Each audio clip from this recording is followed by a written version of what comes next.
Eu sou parte dessa comunidade em Los Angeles chamada Mosaic.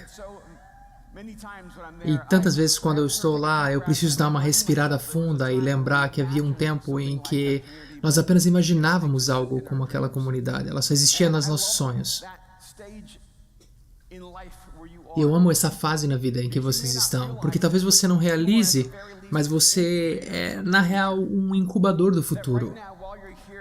Enquanto você está aqui aprendendo e se desenvolvendo e processando informação, tendo aulas, lendo livros, ouvindo palestras, o que está acontecendo com você é que você está baixando material que coloca gasolina na sua imaginação para que você possa construir um futuro a partir dessa imaginação. Isso é excitante para mim, para saber que os humanos têm esse poder de criar futuro. Eu escrevi muitos livros e eu acabei parando. Alguns anos atrás eu parei de escrever esses livros, eu parei de fazer as coisas que normalmente eu fazia, como escrever livros e dar palestras, e tentei me afastar de tudo que era público. Fiz uma mudança na minha vida e fui para a indústria de produção de filmes e de roupas. E a minha esposa continuou voltando para mim e falando, você precisa escrever um livro, você precisa escrever um livro. E daí um dia eu pensei e falei, tá, eu tenho que fazer alguma coisa diferente na minha vida. Esse foi no dia em que a minha empresa de $5 milhões quebrou. E eu falei, então, quem sabe agora seja uma boa hora para eu reconsiderar o que fazer. E eu comecei a procurar o que fazer na minha vida, e no meio de toda essa confusão, eu comecei a colocar alguns pensamentos no papel e decidi escrever um livro. E a minha esposa veio e viu que eu comecei a escrever um livro e perguntou, qual é o livro que você está escrevendo? E eu falei, eu estou escrevendo um livro sobre a alma artesã. Na época o nome era apenas O Artesão. E ela falou, você é um gênio. Eu não sei como eu tive o privilégio de casar com alguém como você. Toda vez que você abre a boca, algo extraordinário vem da sua boca. Não, na real, isso foi o que ela devia ter falado, foi o que eu imaginei que ela falou. O que na real ela falou foi que legal, um livro sobre pessoas como você. Que tal as pessoas como eu, o que elas fazem? Isso me deixou bem bravo, porque na real, ela é... Se você conhecer a minha esposa, você entender que ela é as cores, eu sou o preto e branco. Ela é uma explosão de imaginação e criatividade e beleza. Na real, quando eu conheci ela, os heróis dela eram Carol Burnett, Lucille Ball. Eu acabei saindo com ela para ir jogar boliche. Para você ter ideia de como eu realmente queria sair com ela, eu fui jogar boliche com ela. E nós fomos jogar boliche com os amigos dela e eles compraram tênis para jogar boliche. Quem compra tênis para jogar boliche?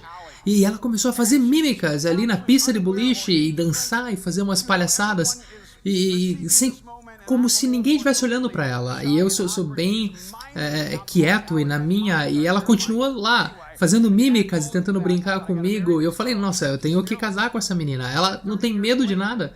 Mas 30 anos depois ela tá olhando pra mim e falando que ela não é uma pessoa como eu mais. Ela se colocou numa categoria em que ela não cria nada, em que ela não é uma artista.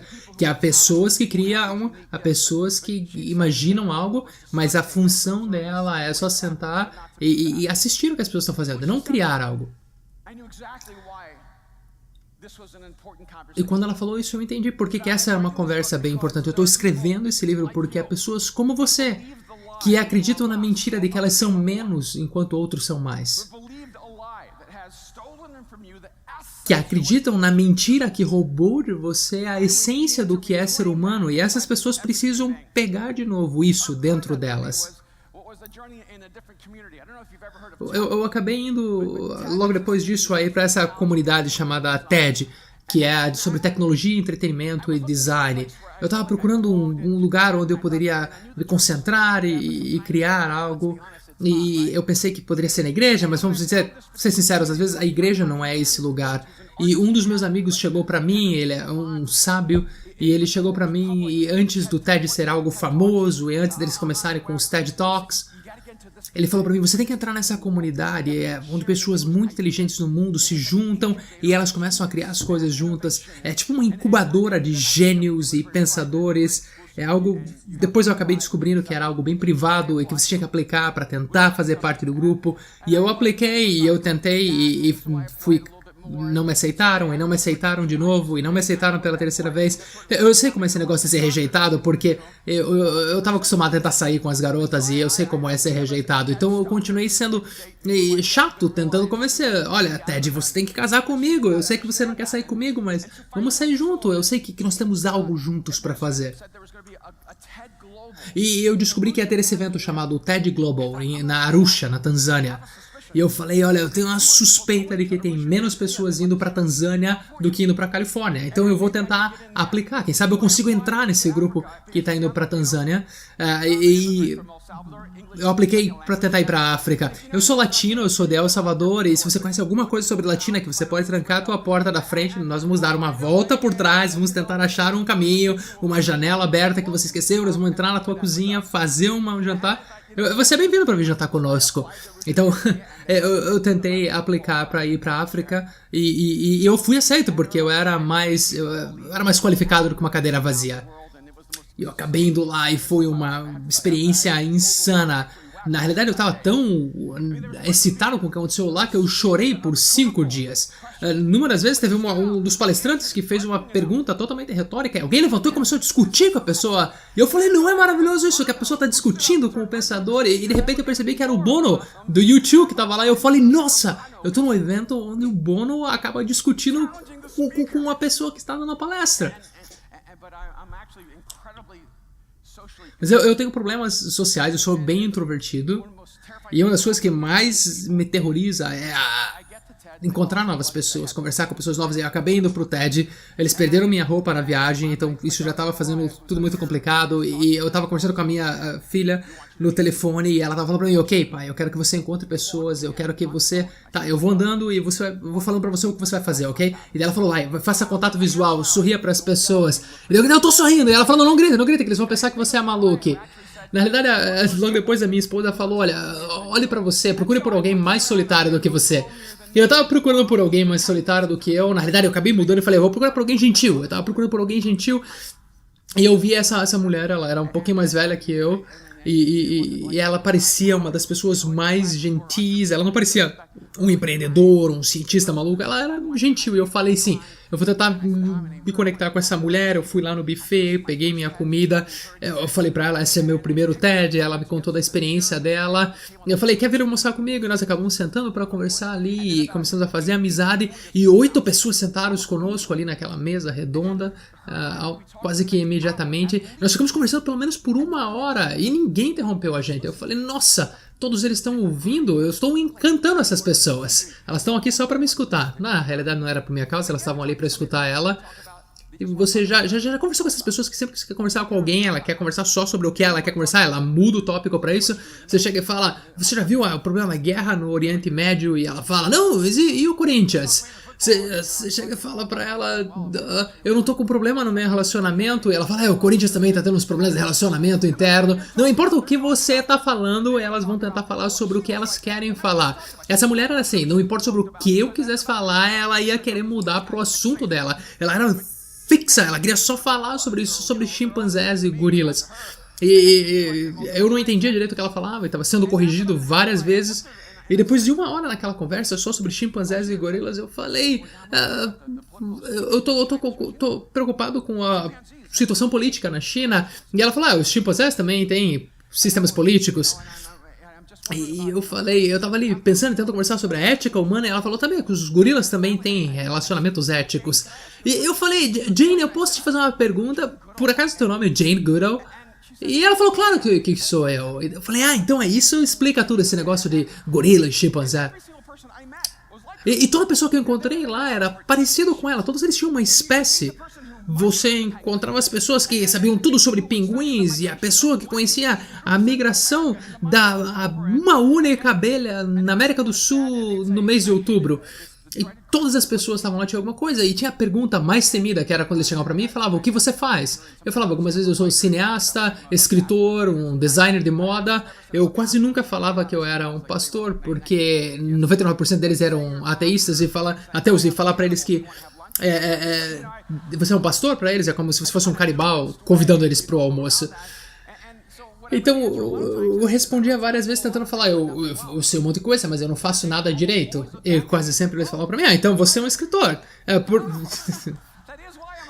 Sim, eu sou um escritor, é por isso que eu sou um escritor, porque eu faço um monte de coisa e eu não faço as coisas direito, porque quem faz as coisas direito não tem tempo para escrever sobre as coisas, então sou eu que tenho que escrever sobre essas coisas. E eu voltei pra casa e já tenho sido parte do TED por uns 10 anos, e eu voltei pra minha esposa e falei, olha, eu não posso voltar pro TED desse jeito que eu tô. Todas as pessoas lá têm uma espécie, mas eu não tenho nenhuma. É tipo ir pra um piquenique sem trazer nenhuma comida pra dividir. Eu preciso de uma espécie. Mas eu sou muito velho pra começar do zero, então eu preciso achar uma espécie que eu já estudei sobre ela sem perceber. E daí eu acabei lembrando que eu sou um humano por quase toda a minha vida. E eu gosto muito de humanos. Eles são a minha espécie favorita. Veja, eu gosto muito de tigres e de pinguins, mas humanos ainda são o número 1 pra mim.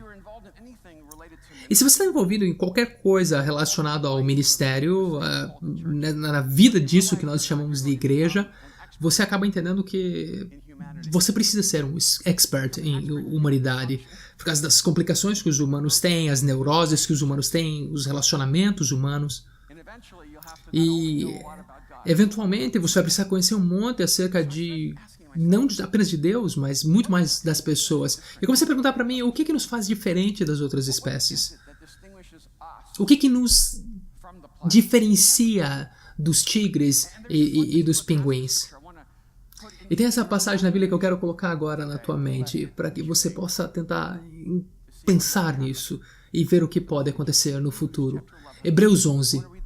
Eu vou ler os primeiros 3 versículos. Versículos que você já é familiar, mas eu quero que hoje você escute eles de uma maneira não familiar. Ora, a fé é a certeza daquilo que esperamos e a prova das coisas que não vemos.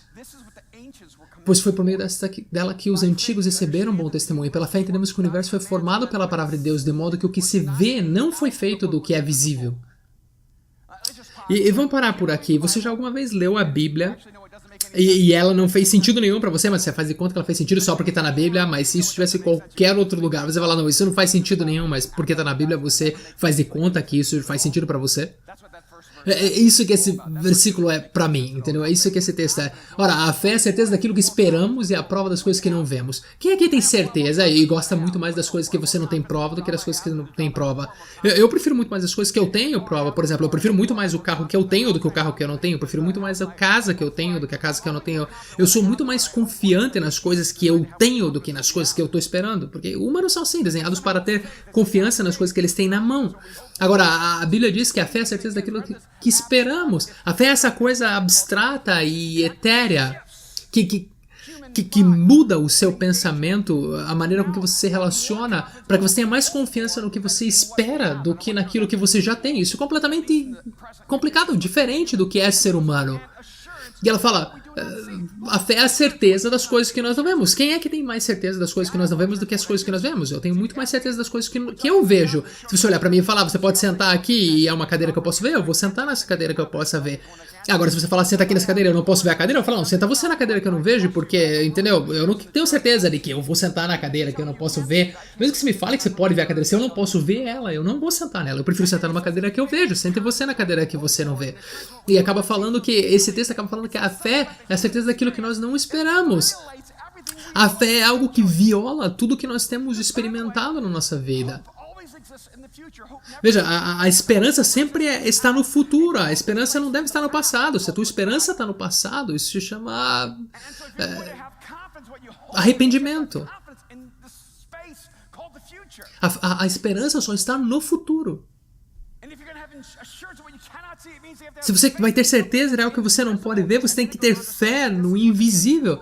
E ele fala, é por isso que os antigos foram reconhecidos. De alguma maneira, os antigos entenderam algo sobre o relacionamento do ser humano com o invisível e o futuro e o desconhecido que nós completamente esquecemos hoje. Será que a fé é algo que pode fazer com que nós conversemos com o que nós éramos antes de nós perdermos nosso relacionamento com Deus e hoje nós perdemos isso totalmente porque nós não temos mais esse relacionamento? Fala, pela fé entendemos que o universo foi formado pela palavra de Deus de modo que o que se vê não foi feito do que é invisível. Por que isso é importante nessa conversa? Porque é importante entender que algo foi criado a partir do que Deus disse, algo que veio do invisível. Veja, a ciência não diz que tudo foi criado a partir de alguma coisa. Essa é a jornada da evidência empírica.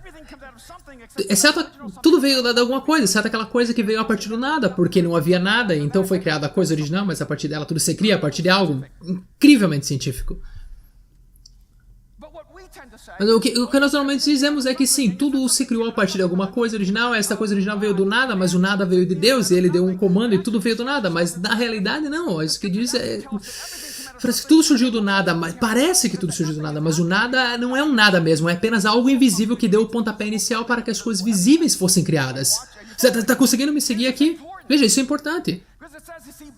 Porque isso diz, pela fé, os antigos entenderam que tudo o que é visível foi criado, vem a partir de algo que não dá para se ver. E isso conecta a voz de Deus com a criação de algo. O que isso tem a ver conosco e com a fé? Então, isso está falando para nós é que nós, como humanos, somos criados à imagem de Deus. Nós temos essa única relacionamento com a imagem de Deus. Nós somos materializadores do invisível. Se você entende que Deus materializou o invisível, se Ele pega o que era invisível, o que não era possível tocar, e transforma no que é visível, e você tem esse mesmo poder. Humanos materializam o invisível. Eu sei que isso parece meio maluquice, pode parecer até meio herético. Mas antes de você sair aqui hoje à noite, eu gostaria que você pelo menos considerasse essa possibilidade, que você foi desenhado por Deus para materializar o invisível. Eu imagino eu mesmo terminando no tempo hoje, às 10h18. Eu até acabei imaginando, a música pode ser que demore um pouco mais hoje, mas eu vou imaginar que eu vou conseguir no horário, e vamos ver se eu consigo fazer esse futuro acontecer. Porque eu também imagino que se eu demorar um pouquinho mais, eu imagino que todos vocês vão embora, e eu não quero viver essa imaginação de vocês me abandonando aqui. Veja, os humanos, eles materializam o invisível, e transformam isso em algo mais tangível. E humanos pegam as ideias e transformam elas em realidade. Humanos foram desenhados por Deus para imaginar, para sonhar, para criar. E em algum momento pelo caminho, nós tentando não invadir o lugar de Deus, como se nós fôssemos capazes de fazer o que só Deus pode fazer. Eu quero ser bem claro com você, você não pode fazer o que Deus faz. Você pode apenas fazer o que Deus criou você para fazer, ou menos.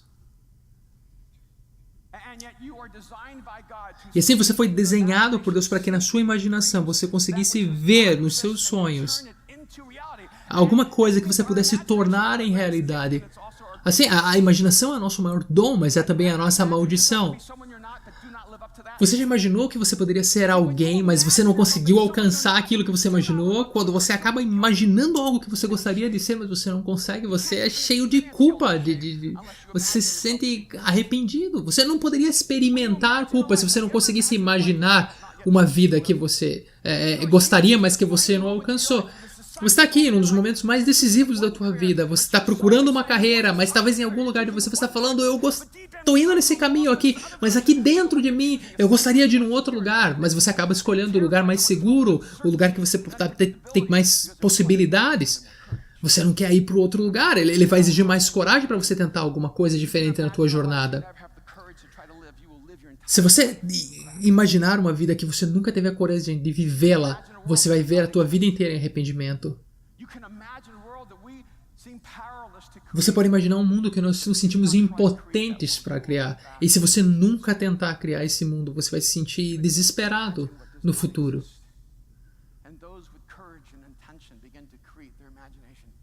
Humanos com coragem e intenção acabam tirando a imaginação e criando esse futuro esse futuro que é visível para as pessoas lá no futuro é algo invisível para você hoje, mas você pode criar isso para eles. O movimento de Jesus é um movimento de pessoas que sonharam. Diz, os velhos terão visões, os jovens sonharão e eles criarão o inimaginável no futuro. Isso começará a ser criado em realidade quando você pegar isso que você imagina e traz. Isso é completamente diferente de todas as outras espécies. Eu estou te dizendo. É aí que começa a nossa depressão, os nossos problemas, porque você sabe de alguma maneira algo mais do que o que você é, mais do que o que você tem, mais do que você está vivendo, mais do que você está vendo, mais do que você conhece. Isso persegue você por dentro. Veja, não tem nenhum búfalo lá imaginando, eu gostaria de ser um dançarino. Eu sei que eu não tenho o corpo para isso, mas eu tenho as pernas. Não tem uma girafa dizendo, sou muito boa pegando folhas, mas eu gostaria muito de ser um arquiteta. Sabe? Tem um elefante falando, eu quero ser um pintor, mas eu não tenho polegares. Maldito seja as pessoas que têm polegares. Mas os humanos têm, sabe? Sabe, tem alguém aqui chamado Farmer ou Carpenter? Taylor? Smith? Ok, nós temos alguns Smiths aqui. Você tem esse nome porque algum tempo no passado, o pai de alguém, muito tempo atrás, era previsível. Então tinha um pai que o sobrenome dele era Carpenter, e daí todo mundo que nasceu era Carpenter, que é carpinteiro em português. Então por isso você seguia o nome da família. Humanos têm essa habilidade diferente de mudar o seu futuro, porque ela consegue imaginar alguma coisa. Você é alguém diferente hoje porque no passado um carpinteiro olhou para ele e falou, eu não vou ser mais um carpinteiro, eu vou ser um doutor, eu vou ser um escritor. Porque os humanos têm essa capacidade de ver algo que é impossível de se ver, algo que ainda está no invisível, algo que só está dentro dele. Você já se sentiu alguma vez preso? Que você é só uma peça na máquina? Que você está preso dentro da Matrix? Que você tomou a pílula errada e agora você está vivendo dentro da ilusão? Tipo, você acordar e falar, o que eu tô fazendo aqui na faculdade? Todo dia, batendo ponto, só trabalhando no sistema. Você já se sentiu alguma vez dessa maneira? Gazelas não se sentem dessa maneira. Não seria maravilhoso se uma gazela um dia acordasse e falasse, você não pode ver isso! Nós somos parte do sistema! Nós nos levantamos, nós comemos grama, e daí nós escutamos o rugido, e daí saímos correndo, e daí nós corremos e fazemos de conta que ninguém morreu, que ninguém ficou para trás, daí nós tomamos água, e mais alguns morrem. Os primeiros que chegam são sempre comidos por alguns jacarés. E daí nós comemos um pouco mais de grama e no outro dia acontece alguma coisa. Seria maravilhoso se uma gazela um dia falasse, eu desisto, eu tô fora, eu não quero mais viver nesse sistema. Agora em diante eu vou ser o caçador, a caçadora. Agora em diante eu vou caçar. Claro que seria um dia apenas caçando, mas... Eu penso muito a respeito de castores. Eu acho que você aqui na faculdade deveria ser um pouco mais esperto se você pensasse a respeito dos castores também. Veja, se você é um castor macho, fêmea, a única coisa que você faz é construir barragens. É isso que você faz, você constrói barragens todos os dias. Mas os humanos são diferentes. Se aquele castor tivesse o espírito humano, ele ia falar, eu não tô construindo mais barragens, sabe? Então é isso. Eu não vou mais construir barragens. Imagine todos os castores construindo barragens e daí tem um castor revolucionário construindo uma ponte. Ele fala, eu quero ser alguém que una as pessoas e não que divida mais. Imagina o filho dele falando, o pai dele falando, tá vendo? Eu falei pra você não tratar ele como um esquilo. A mãe falando, é só uma fase, é só uma fase. Ele vai sair dessa. O avô falando, sem entender, nossa, esse é o pior barragem que eu já vi. Essa barragem não vai segurar água nenhuma. Tá meio errado isso.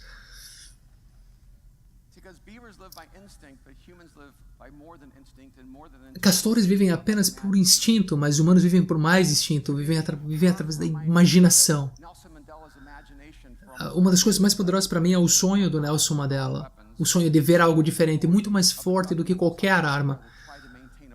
Ele sonhou, o sonho dele foi mais poderoso do que uma nação inteira. Você e eu, nós estamos vivendo dentro da imaginação das pessoas que vieram antes da gente. E o problema das pessoas que acreditam em Jesus é que nós falamos, se Deus quer que isso aconteça, isso vai acontecer. Mas o mal, ele não espera a permissão de Deus para criar algo no mundo. E eles acabam trazendo essa visão má sobre a humanidade, construindo essa visão humana de desespero que a gente vive hoje em dia. É um tempo dos cristãos se levantarem e não ficarem mais passivos e começarem a criar um futuro que... diferente do que apenas entender que a diferença, que o futuro não é separado do que a igreja faz, mas a igreja deve ser uma incubadora do futuro que Deus quer para a igreja. Do momento que você fale, chega, já é o suficiente, eu não quero apenas imaginar algo, eu não quero mais sonhar algo, eu preciso criar esse futuro. E eu vou dar a minha vida para criar esse futuro. A pergunta não é se você vai ou não criar um futuro.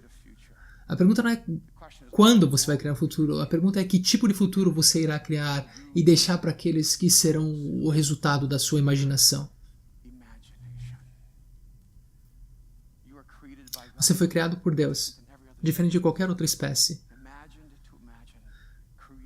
Imaginado para imaginar, criado para criar. Você foi desenhado à imagem de Deus. Igual os nossos antepassados que foram reconhecidos pela fé deles. É tempo de nós vermos o que ninguém viu, e sonhar o que ninguém sonhou, de imaginar o que ninguém mais imaginou, e pelo poder de Deus em nós,